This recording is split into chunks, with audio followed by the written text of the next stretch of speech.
अखिलेश जी, अम्बेडकर जी की लगातार प्रतिमाएं तोड़ी जा रही हैं। अप्रैल के महीने में जहां उनकी जयंती मनाई जाती है, दर्जनों प्रतिमाएं तोड़ी गई पूरे उत्तर प्रदेश में, लेकिन SC/ST आयोग के बैजनाथ रावत जी ने एक भी लेटर जारी नहीं किया।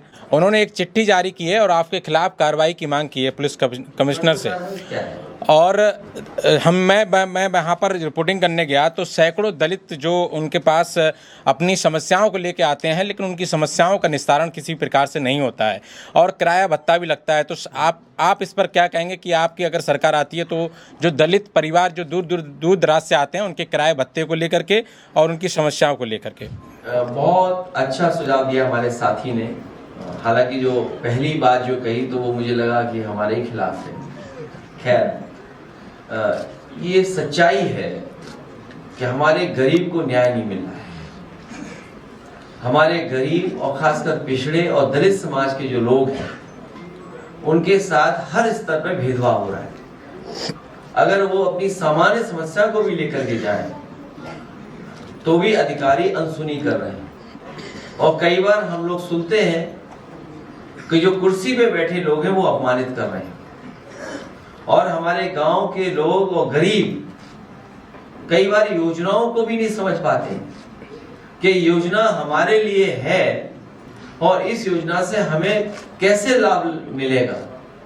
उसके लिए भी कई बार वो राजधानी लखनऊ तक आते हैं।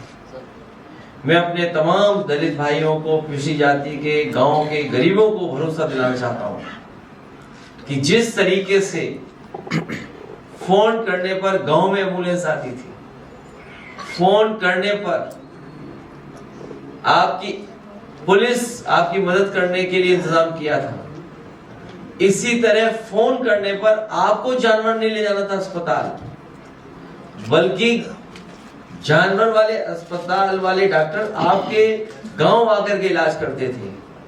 तो तमाम जो योजनाएं हैं लाभकारी योजनाएं, जिसमें घर मकान हो, न्याय के लिए हो, आपको मुख्यालय अधिकारी के पास नहीं भागना पड़ेगा, अधिकारी आपके पास आकर के सुनवाई करेगा और आपको न्याय दिलाने का काम करेगा, क्योंकि वही हो सकता है। और सरकार मिलकर के तोड़वा रही है, सरकार मिलकर के तोड़वा रही है। आयोग की जिम्मेदारी है ऐसे लोगों पे कार्रवाई करें, ऐसे लोगों की सूचना पुलिस को दें जिससे ऐसे लोगों के खिलाफ कार्रवाई हो सके। लेकिन जब सरकार के इशारे पे सब काम होगा और सरकार के लोग ही अपमानित करेंगे तो कार्रवाई किस पे होगी?